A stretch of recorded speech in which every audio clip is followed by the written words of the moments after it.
Hello everyone, welcome back to order fried stories. And I think आज का context बहुत ज़रूरी है आपको बताना कि ये स्टोरी स्टार्ट करने से पहले कि ये स्टोरी रेडिट पे पोस्ट करी गई थी ट्रू स्केरी स्टोरीज़ पे। एंड आई थिंक ये घटना उनके साथ रियल में हुई थी, तो फिर आप प्लीज़ सपोर्ट करिएगा उन्हें। I mention the story in the description and उसको आप चेकआउट कर लीजिएगा।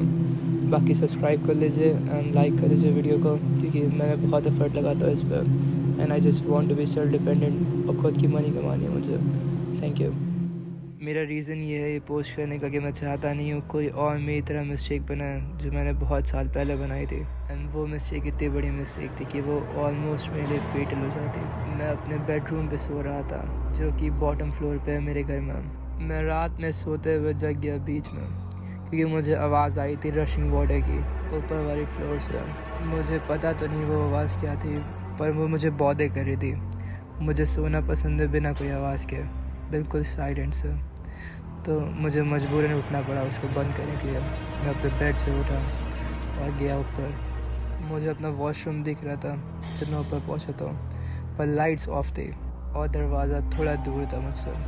मुझे दिख रहा था कि फॉसेट पूरा ऑन है, पूरा ऑन है, जैसे नल को लास्ट में रोकते हैं जब बिल्कुल गशिंग वाटर निकलता है और वो टाइट हो जाता है। तो मेरा प्लान ये था कि मैं हॉल पे जाऊंगा, दरवाज़ा खोलूँगा, नल बंद करूँगा, दरवाज़ा बंद करूँगा और अपने कमरे में आकर दोबारा सो जाऊँगा। पर जैसे ही मैं दरवाजे के पास पहुँचा, मुझे एक अजीब सी फीलिंग आ रही थी, जैसे कुछ बहुत बुरा है और मैं अंदर मत जाऊँ। वो ऐसी फीलिंग थी जब आपको लगता है कि कोई वॉच कर रहा है आपको। तो अंदर जाने के बजाय मैं धीरे धीरे वापस चला गया डाउनस्टेयर्स और अपने बेडरूम में, और दरवाज़ा मैंने बंद कर दिया। फिर जब मैं अपने कमरे में आ गया तो मैंने 911 को कॉल करा चुपचाप से। एंड उन्हें बताया कि मेरे घर पे कोई हो सकता है जो मुझे देख रहा था। उन्होंने कहा कि आप स्टे करिए लाइन पर और अपने बेडरूम पर रहिए दरवाज़ा लॉक करके। और उसी के 3-4 मिनट बाद बहुत डरावना चीज़ हुई मेरे साथ।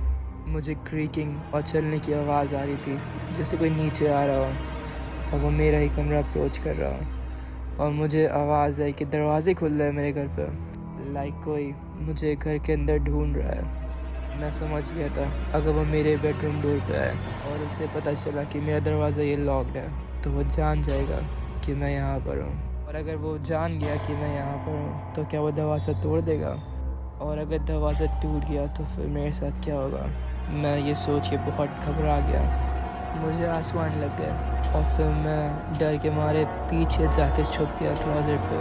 मैंने कुछ क्लोथ्स लगा दिया आगे कि वो मुझे देख ना पाए।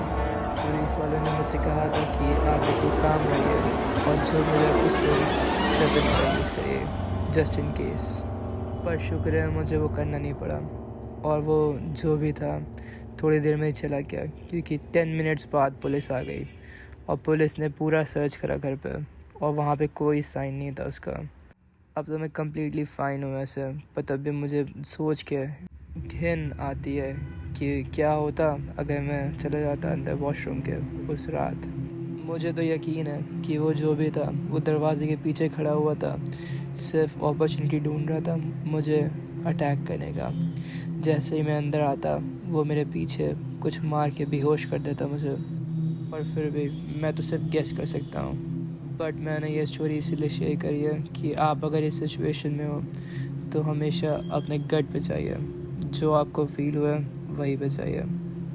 मैंने स्केट फील करा तो मैं दोबारा अपने कमरे में चला गया और मैंने अपने आप पे ट्रस्ट करा, और आज वही चीज़ से शायद मैं ज़िंदा हूँ, वरना मुझे नहीं पता क्या ही होता।